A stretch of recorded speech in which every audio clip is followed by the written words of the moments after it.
Good day, folks. We're back here at a customer's house, a DIYer's house, actually. This gentleman started it. It will be 2 years this fall. He consulted me. We went over the drawings. He did partial block on it. You know, I really like helping DIYers. You know, there's something very manly about a man that can build his own house. You know, we used to, you know, not that long ago, we used to go to the bush and drag out logs and with a horse if you had one, and just lay them down on the ground and, you know, kind of just nail them together and call that a house. So that's what we had. But, you know, at least in the Western world. But now you can actually build this house by yourself. And Aaron's been a great client. He's consulted me for a bunch of things, little things like what do I do here, what do I do there, and I'm always available for DIYers or someone that's just gonna do a one-off or even start off on their own. But our last conversation was, hey, how do I strap my walls?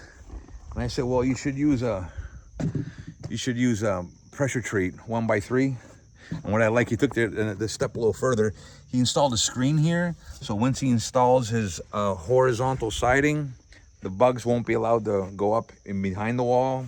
Not that they could do anything, but it allows the moisture, because that siding will trap moisture because there's an air gap, and just having the option for the moisture or somewhere to go, that will give that wall and the paint on that siding, you know, extreme life, right? So again, gentleman did his house basically by himself. You know, I think he has some experience, but he bought the forms off of us. You know, we consulted him with, you know, did the quantity takeoff, and then we delivered them, and then he installed them, and he had a couple questions. You know, he did it on the weekend. He didn't take time off work. It's just like a weekend thing for him. And, you know, what kind of a reward is that? I mean, kind of, you can do your own house on the weekends, right? But I don't know if he did the roof himself, but carpenters and the transition from carpentry to ICF, I mean, a carpenter can easily do this. They generally don't like to do it because they want to, you know, make a fortune on their labor, and there's not much labor when it comes, well, this one there is, but in general, there's not a lot of labor for a carpenter in ICF besides the roof and the subfloors. So there's more strapping on it.